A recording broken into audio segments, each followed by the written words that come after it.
It's the time for the package from China. Let's go!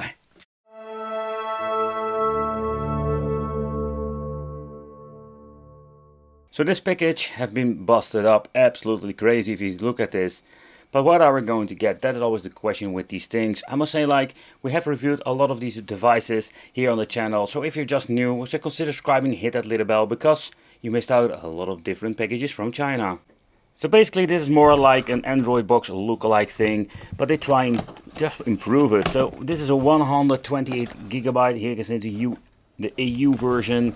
Alright, so we do get ourselves a card reader over here with an SD card. I don't know what kind of an SD card this is. Oh, this is the one on 128. Okay, that's interesting. Did he even like put it in? Alright, so we have the power supply, cheap to the cheap one, the controller, remote because it's an Android device, HDMI cable, and another controller. And of course, the toilet paper manual deluxe edition, because this is a very deluxe, glossy one. Okay, so they also sell it like a game stick, because those things are like absolutely like crazy how many of these things there are. Okay, so here we have like some information about the specifications. The parameters. So this thing, or one of those things, are the G5, G7, G9. So there's a full lineup. I did review a couple of them. Comes with a Cortex A9, 2GB of RAM. So that's interesting. Most of them have like 1GB in the past. Here this supports like all kinds of emulators up to PlayStation Portable. Got a 3.5 earphone stereo headphone out. It's also something you don't see very often. And then we have like an AV out function, but that doesn't work always. And overall, like, cool that we can use an headphone, but beside that there's not a lot of information. It even shows over here we can play some Sega Saturn. Kind of funny, like they're showing here a PlayStation controller and they're showing here an Xbox controller. That's some freaking confusing things. Alright, so the controllers are okay quality. I must say they have an okay D-pad. I must say that normally we do have like the cheap controllers, but that comes without any rumble. Yeah, it's okay. I will give it like a maybe 6, 7 out of 9. With like the battery compartment. Let's put some batteries in. And let's take a close look at this bad boy. So at the side we're going to get ourselves a 2 USB port for connecting some hardware. At the back we're going to get an HDMI out, and then we're going to get an AV out. And yeah, the AV out consideration, they don't always work with Emulation. Then we do have like the RG45 LAN function, the input for 12 volt, the on and off switch. Yeah, that is also not common with these things. Nothing over here and nothing over here. So, but that explains one thing. Why there is a freaking card reader with an SD card in it. Normally they always like add the SD card with it, with the software, so you can just basically boot it up and add your stuff. But guess what? This is a completely different way to play. And I don't know if I'm going to like this. So what we need to do is like we need to plug this thing in. So we need to use up one freaking port. We need to plug in the SD card. And then we can boot up the software. Okay, that is pretty damn messed up if you ask me. Okay, it doesn't even go in all the way. Alright, so let's boot it up and let's see if it's even going to boot up. Everything seems to be working like it should be. So it takes quite a long time, but the first thing that we'll see is the game box intro. It's a modified Emulation, I'm guessing it is. And the next thing that we're going to get is this wicked intro with all kinds of characters that we maybe know of.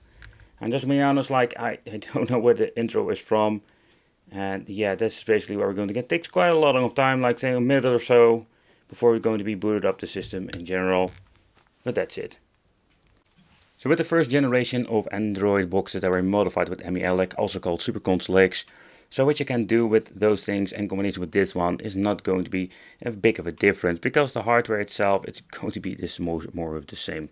Alright, but when you're looking at the menu itself, here we're going to get a quite interesting menu. We do have like support for many systems. We're not going to test them all out simply because the old school stuff, think about 8-bit, 16-bit stuff, that runs all just fine. But I just want to see what we can do when it comes to PlayStation 1, PSP and Dreamcast. And they also mentioned somewhere Sega Saturn in the manual. But I don't see it over here. Or did I already miss it? Oh, there it is. So we're going to try that one out. Let's take a close look at the menu itself. And I mean, this menu. Over here we can even like mess around with the settings if you want to. So to begin with, we do have like Emulation 4.3 installed on this. So if this is a real Emulation, I'm guessing it is because it does have Sega Saturn.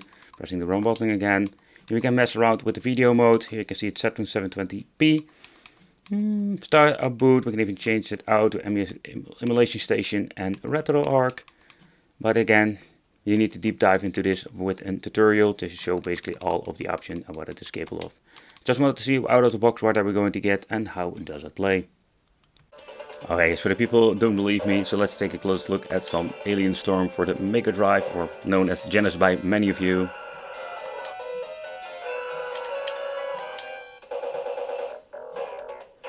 The great thing is like these freaking boxes can actually like play the Mega Drive very well. But we do have like a lot of Sega versions nowadays that have so many issues with the audio.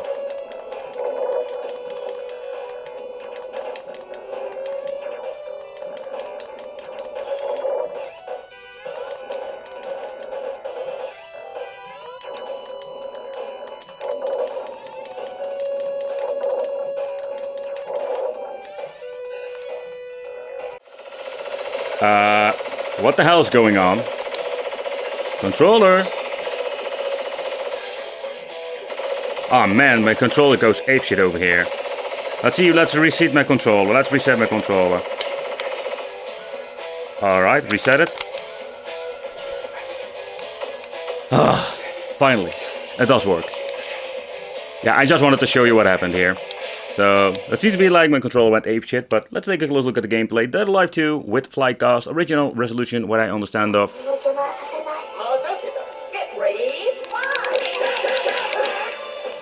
I did see him stuttering, but let's see if we can play some more.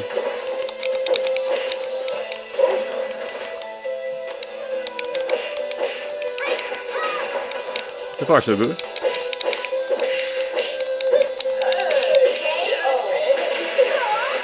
You can always hear like some stutters when you're bashing into the freaking wall. Alright, so next up let's try Cyber Speedway, if I'm saying it correctly. A game I personally never played as a child, so I was quite surprised to see this.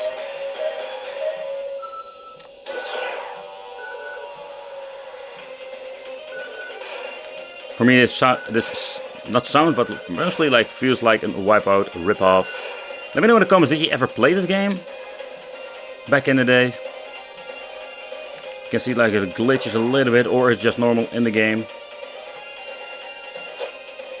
But it seems running on pretty damn good FPS. I find it quite interesting to see like these cheap boxes are able to run Sega Saturn nowadays, but I think this will be like the maximum it can handle. And it will be mixed performance like with N64. So talking about that, so let's try a little bit of N64. Okay, so when it comes to N64, we have like some mixed performance. Funny thing is, like I couldn't even test out Cruising the USA because that is a game that doesn't run on these boxes. Same like, I think it was also GoldenEye, some other really demanding ones. But you do still have like a lot of fun ones you can play. For example, Bug Bumble. Oof. But you can see like it does even struggle with this. Let's see how the gameplay is. Okay, let's see, so joystick right, left, alright, so they mapped it over there, same function, alright, the A is basically like acceleration. So basically when you're playing a game like this, it works very well with the PlayStation controller.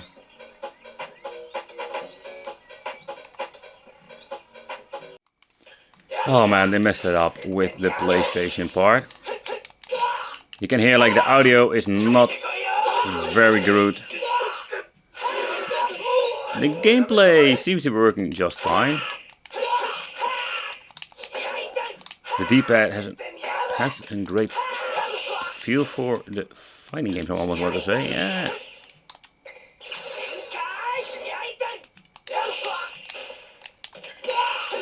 Only there's no background music. But this needs some reconfiguration, if you ask me. But nevertheless, so basically this is what you're going to get PlayStation. Yeah, it runs pretty damn good if you're going to set everything up like it should be.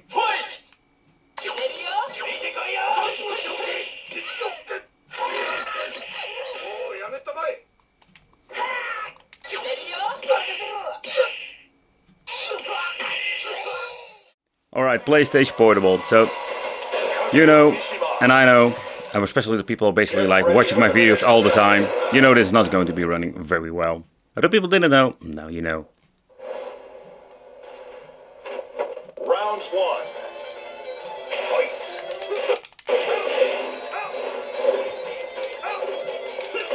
And you're thinking, Wicked, what you're talking about, she's running just great. Yeah, maybe some hiccups here and there, we can play the game.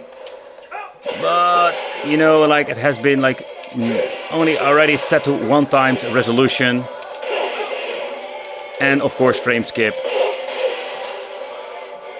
And a lot of demanding games. It's the same story like with N64, they don't run very well. So we can say that another one bites the dust. And basically the reason I'm saying this because this is one of those many boxes we have seen before. I find it just very interesting to see like how they create these things when it comes to the software part, but also when it comes to the hardware part. And yeah, the hardware is kind of laughable. They just like don't want to slap a fan in it. They just like grabbed a metal plate and did so like shenanigans and put this thing together. The case itself, kind of weird, there was no SD card slot on it, so yeah, the USB seems to be working just fine. Let me know in the comments what do you think of this, but I thank you for watching, consider subscribing, hit that little bell, become a Wicked family, and it would be great to see you in the next video.